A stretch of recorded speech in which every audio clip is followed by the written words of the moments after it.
लड़की का जन्मदिन था, लेकिन उसे 60 फोन मिले। अजीब बात यह थी कि उनमें से सिर्फ एक काला था और उस पर एक छोटा सा नोट चिपका हुआ था। लड़की ने उत्सुकतावश फोन उठाया और नोट पर लिखे नंबर को डायल करने की कोशिश की। इसके बाद फोन से कोई आवाज नहीं आई।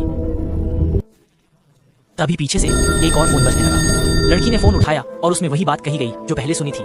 जब लड़की उलझन में थी, तभी उसके हाथ में फोन से अचानक पानी निकलने लगा। डर के मारे लड़की ने जल्दी से फोन फेंक दिया। इसके बाद सभी फोन से पानी बहने लगा जो अनगिनत नलों में जा रहा था। जल्दी ही पानी कमर तक भर गया। अचानक लड़की ने अनजाने में देखा कि छत पर एक अजीब सा टॉयलेट है। इस समय पानी तेजी से बढ़ रहा था और लड़की के पास ज्यादा सोचने का समय नहीं था। उसने जल्दी से फोन पर चढ़कर ऊपर चढ़ने की कोशिश की, लेकिन आधे रास्ते में गिर गई। जब वो फिर से पानी की सतह पर आई तो उसने वही नोट देखा। क्या उस पर लिखे नंबर का कोई और मतलब था? उसने पानी के नीचे जाकर एक एक करके फोन की तलाशी ली, लेकिन कुछ भी संदिग्ध नहीं मिला। जब लड़की फिर से पानी की सतह पर आई तो पानी का स्तर टॉयलेट की ऊंचाई तक पहुंच गया था। समझदार लड़की ने देखा कि इस टॉयलेट में फ्लैश का हैंडल गायब था। क्या यही बचने की कुंजी थी? लड़की ने फिर से नोट का अध्ययन किया और बार बार उस पर लिखे नंबरों को दोहराया। अचानक उसे कुछ याद आया और वह फिर से पानी के नीचे गई। उसने नोट पर लिखे नंबरों के अनुसार फोन का अंतिम अंक खोजा और जोर से खींचा। फ्लैश का हैंडल वहीं छिपा हुआ था। लड़की ने पानी में तैरते हुए हैंडल को लगाया और जैसे ही उसने इसे लगाया, कमरे का सारा पानी बह गया। लड़की ने सफलतापूर्वक चुनौती पार कर ली और अपनी आंखों से पट्टी हटा दी। लड़की को बहुत हल्का महसूस हुआ।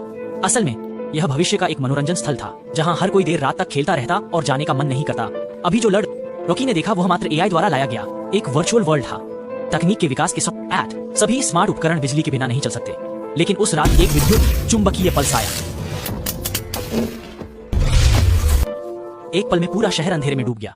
भविष्य में जैसे जैसे एआई तकनीक परिपक्व होगी, मानव जाति आभासी दुनिया की ओर खींचेगी, जिससे बिजली की खपत से संकट होगा। एक पल में शहर अंधेरे में डूब गया, लेकिन लोग खतरे को नहीं समझ पाए।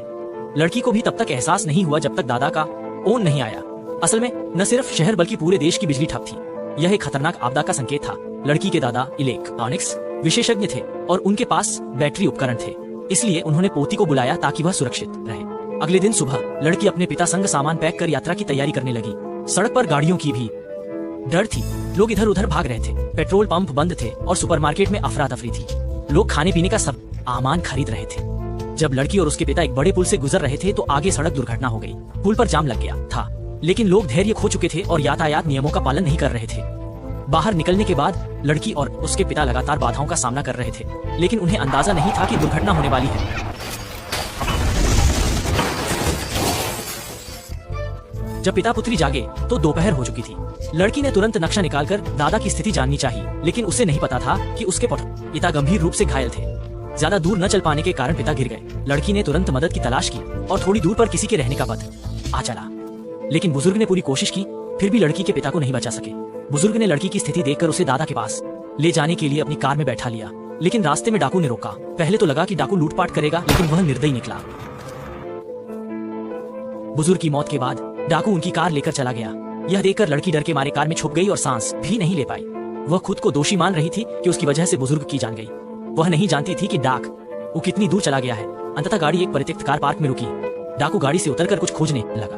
अचानक एक छाया खिड़की के बाहर दिखाई दी और डाकू के गोली चलाने से पहले ही वह व्यक्ति हरकत में आ गया। इस तरह डाकू को दूसरे व्यक्ति ने मार डाला और लड़की ने डाकू के गाड़ी से उतरने का फायदा उठाकर जल्दी से जंगल की ओर भागी। वह हाँफते हुए एक कार के नीचे छुप गई। अचानक कुछ मिट्टी उसके चेहरे पर गिर गई और फिर लड़की को एक बोरी में बंद कर दिया गया। लड़ This sentence describes a simple, everyday action without conveying any particular strong emotion, so I speak in an enjoyable manner. ऑकी को बोरी में बंद कर दिया गया। जब बोरी कटी, सामने एक अजीब बूढ़ी औरत थी। बूढ़ी औरत ने कहा कि अगर वह उसकी बहू या पोती बनेगी तो सुरक्षित रहेगी। लड़की ने घृणा से मना कर दिया और बूढ़ी औरत ने उसे कैद कर लिया। लड़की हार नहीं मानी। आधी रात में वह चुपके से भाग निकली, लेकिन वह दूर नहीं जा पाई। बूढ़ी औरत के बेटे उसे पकड़ने आ गए। लड़की को शिकार के कमरे में बंद कर दिया और रस्सी से बांध दिया। कुछ दिन बीते। बूढ़ी औरत का पोता उसे पसंद करने लगा और चुपके से रस्सी खोल दी। दोनों भागने लगे। बूढ़ी औरत के बेटे ने पीछा किया और दोनों को पकड़ लिया। दादा पोते ने लड़ाई की, लेकिन दादा ने पोते को हरा दिया। लड़की ने बंदूक उठाई और बूढ़ी औरत के बेटे की तरफ तान दी।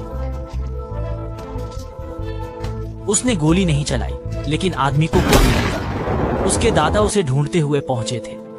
अंत में लड़की अपने दादा के साथ रहने लगी और बूढ़ी औरत का पोता उसे कंप्यूटर से ढूंढने की कोशिश करता रहा।